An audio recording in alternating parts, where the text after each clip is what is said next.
Hello and welcome back. So this time we will move on to Pretérito Imperfeito. So you have here another tense for you. So don't forget that on level A1 we discuss the simple present and past, simple past, and also future tense. And then on level A2 we have a few tenses more for you. We did already imperative, right? And I told you that imperative, it's very confusing, uh, and we don't use imperative all the time. So I don't think that you have to be too worried about imperative. But on the other hand, now I'm gonna tell you that pretérito imperfeito is super important, and we use it every day, every single day, and you cannot speak Portuguese correctly without using pretérito imperfeito. I have to say to you that pretérito imperfeito, it's not easy. The conjugation, it's not hard, but the hardest part will be for you to know when it's time to use pretérito imperfeito, okay? Because we have other tenses to talk about past, right? Simple past, and we also have other tenses that you'll learn later. And it will be hard for you to know, is it time to use simple past here? Is it time to use pretérito imperfeito? So it will be hard for you to know when to use this tense or a different tense that also gives you the chance to talk about the past. But it takes time. You have to be exposed. You have to, first of all, you have to know the rules. That's what I'm going to tell you now. I'm going to show you in which context we have to use pretérito imperfeito.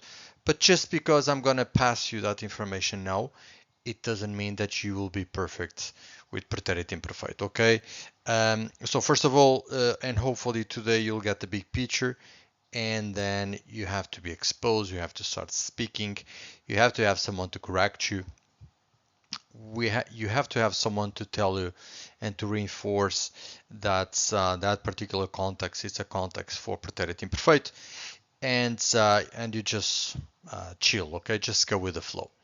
So today, for this lesson, I'm gonna tell you, I'm gonna show you in which context use pretérito imperfeito, ok? So, usamos o pretérito imperfeito do indicativo para referir as horas no passado. An example, saí de casa eram 7 horas. So use pretérito imperfeito to talk about the time in the past in case you want to use the verb ser to talk about the past. So the translation for this sentence is I left home, it was 7 o'clock. Okay? I don't think, honestly, this first example and this first context, I don't think is so important because we don't use this much very often. It's much more common for us to say saí de casa às 7 horas, like at 7 o'clock, and às, as you know, it's a time preposition, instead of eram 7 horas. However, it's correct, right? In English, you could also say I left home, it was 7 o'clock, or you could also say I left home at 7 o'clock. Both would be correct, but I would say that we don't use pretérito imperfeito very often to talk about time in the past. But if you want to do that, you can do it with the verb ser. Eram, it's the verb ser pretérito imperfeito, okay? I will show you how to conjugate this tense very shortly, okay? In 1 or 2 lessons. Second context where I use pretérito imperfeito, and this one is very important. Referir a idade no passado. So talk about the age in the past. So an example, eu tinha 30 anos quando vim para Portugal. So it's like I was 30 years old when I came to Portugal. So every time we talk about our age or someone's age in the past, it's always the verb ter, and we have to conjugate that verb ter in pretérito imperfeito, right?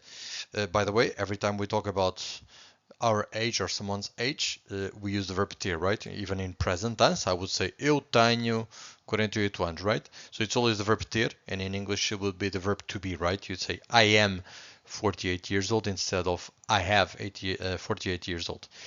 But then if you're talking about someone's age or your age in the past, it's still the verb ter, but this time you have to use pretérito imperfeito.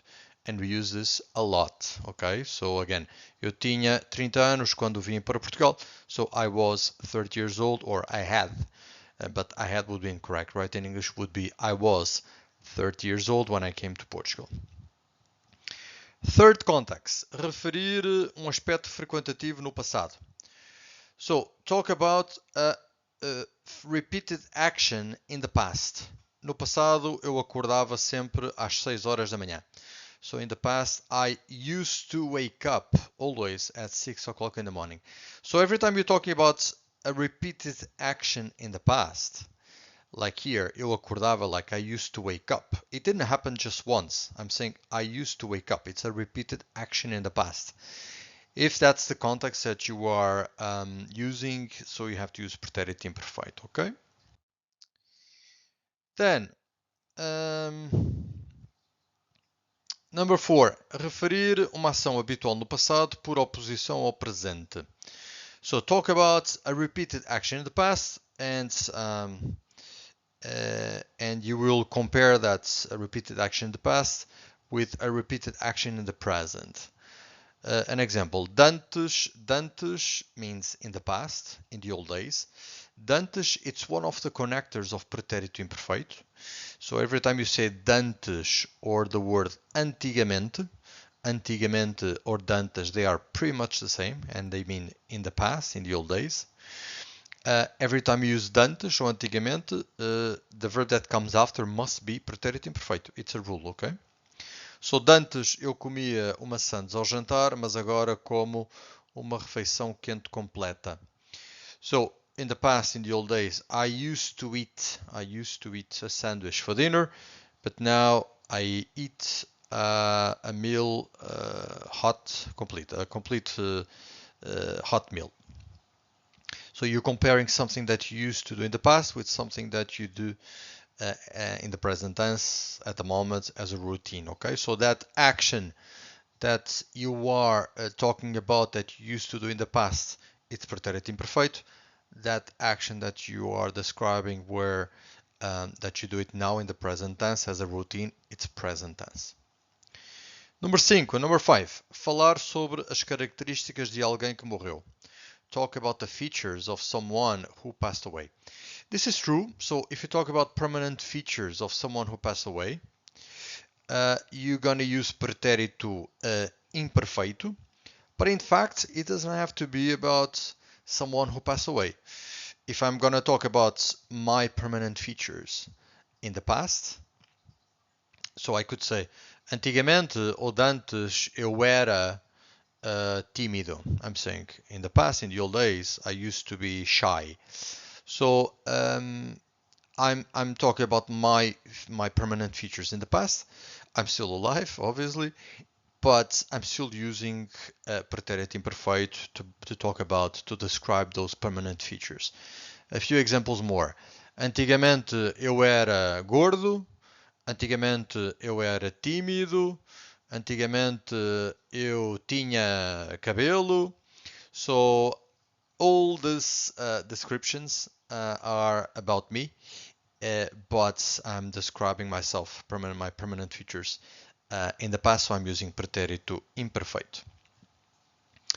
Number 6. Ação que estava a acontecer quando outra ocorreu. So action that was happening when another one happened.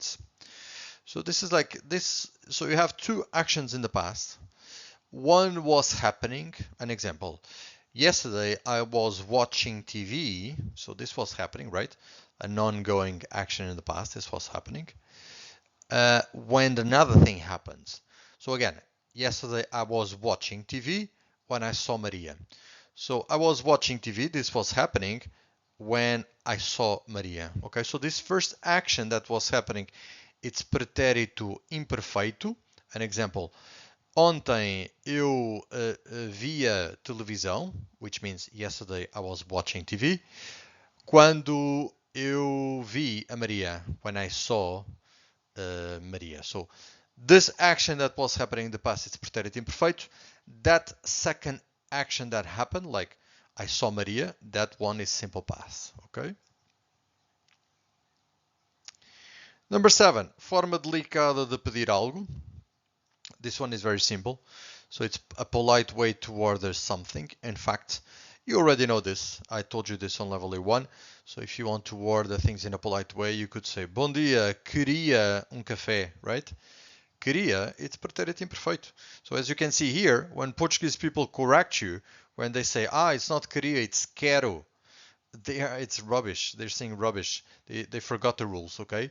So as you can see here, we use pretérito imperfeito to order things in a polite way. So, queria café ou era uma água, era café, it is correct. It's one of the rules of pretérito imperfeito.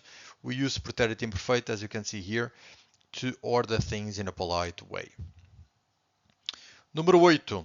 Exprimir desejos. To express, talk about wishes. Valor de condicional. So it has the same value of conditional. This is very awkward, right, for you, because we use, like an example here, eu gostava de viajar para o Brasil. The translation for this, and gostava, it's pretérito imperfeito, but with the value of conditional. I'm saying I would like to travel to Brazil. So gostava is pretérito imperfeito, and this means that we can use pretérito imperfeito to talk about wishes that we have for the future. In case some of you, I know that you already know conditional. I'm going to talk about conditional on Level-A2 in a few lessons. But some of you, because you know Spanish or because you've been studying Portuguese for a while, you know already that if I'm saying gostaria, eu gostaria de viajar para o Brasil, I'm also saying I would like to travel to Brazil. And it's the same, okay? So, eu gostaria, which is conditional, it's correct, but eu gostava, like I would like, the translation is the same, it's also correct. It's completely random the way like we use these two. Maybe I can say to you that gostava de viajar, it's a bit more colloquial, it's a bit more informal. And gostaria, which is conditional, and if you don't know this gostaria, if you don't know this tense, or if you have no idea what I'm saying, don't worry, because I'm going to talk about that in a few lessons. But gostaria, conditional, it sounds a bit more sophisticated, okay, a bit more formal, I would say. And the last one, number 9, it is not so important. Fazer sugestões, so to suggest things. Podíamos ir ao cinema. This is like, and we use the verb poder to be able to suggest things almost always. So I could say, here we're saying we could go to the cinema. I'm saying this is not very important because I can use present tense to suggest something. I could say, podemos ir ao cinema. It's like, we can go to the cinema. So if I'm using present tense and if I'm saying, podemos ir ao cinema, I'm saying, we can go to the cinema. What do you think?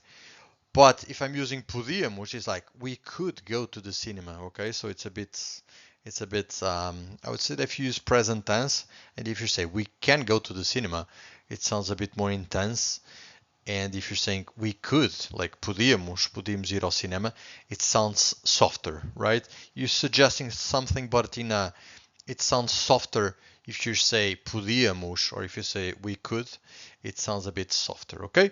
I hope you have enjoyed. Thank you for watching. I'll see you shortly.